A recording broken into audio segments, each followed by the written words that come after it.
gaining insight into our own being, our own nature through these methods.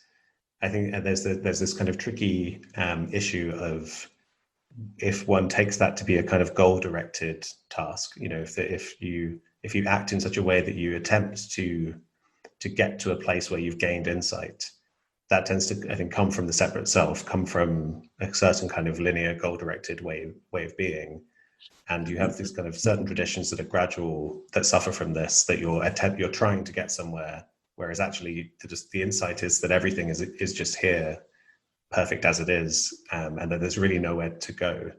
Do you think that this path, does it suffer from that challenge as well as the kind of gradual meditative paths, or is it more direct in some way?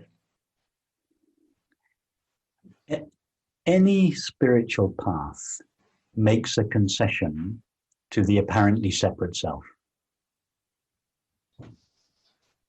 Because awareness doesn't need any spiritual instruction or practice. It is already infinite. It is already eternal. It is already perfectly at peace. It is already without birth and death. It doesn't need practice. So to whom is the teaching addressed? As we've already said, that there is really no apparently separate self. However, in most cases, the apparently separate self doesn't yet know that.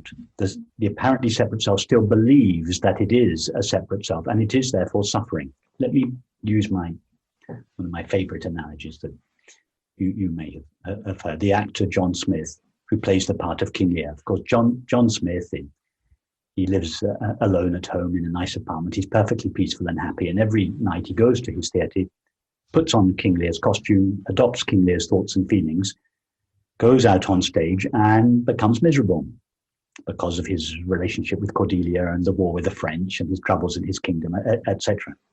Now imagine that the play were to, in other words, John Smith, who represents awareness in this analogy, King Lear represents the separate self. John Smith loses himself in King Lear's thoughts and feelings. Now, imagine that he was to lose himself so completely in King Lear's thoughts and feelings that at the end of the play, he forgot to revert to himself, and that he went backstage and his friend comes to congratulate him on the performance and finds him miserable. And he said, "Well, why are you miserable? That was wonderful." And he said, "Oh," and then King Lear starts relating his troubles with his 3 daughters and the French. And his friend says, "Don't be silly. You're not miserable because of your daughters and the French. You're miserable because you've forgotten who you really are. Who are you really?"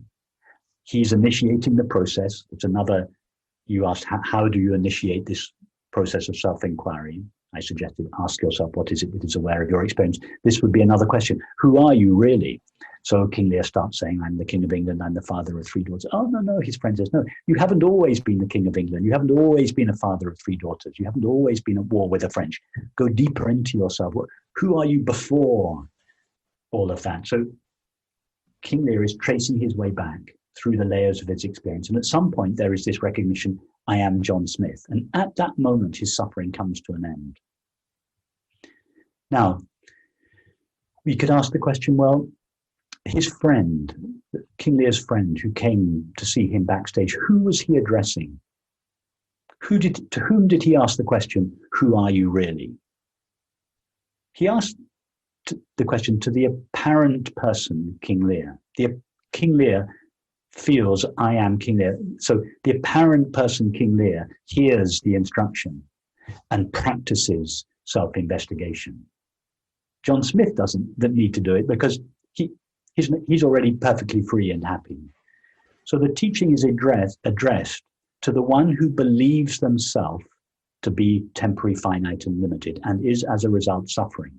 Now, if the teaching says to that person, there's nothing to do, well, first question is, if the so-called teacher really believes there is nothing to do, why are they teaching in the first place? Well, why are they speaking about these matters and writing books? Presumably they want expect people to read them and to listen. So the teaching is addressed to one who believes themselves to be temporary and finite. Of course, the teacher may well understand, and hopefully does understand, that there is no temporary finite self. That the friend in the dressing room, of course, realized that King Lear was an illusion. He knew he was talking to John Smith. However, he made a concession, a compassionate concession to the apparent character of King Lear and gave him something to do. If he hadn't given him something to do, he would just have remained miserable. So it's true from an absolute point of view, there is no temporary finite self. Therefore, there's no question of whether there is or is not something for that self to do.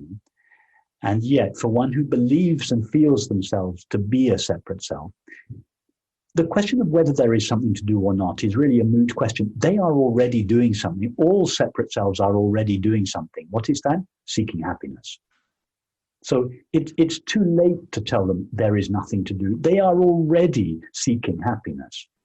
So what the teaching says to them is, stop seeking happiness in objective experience. You will never find it there. Seek happiness in yourself.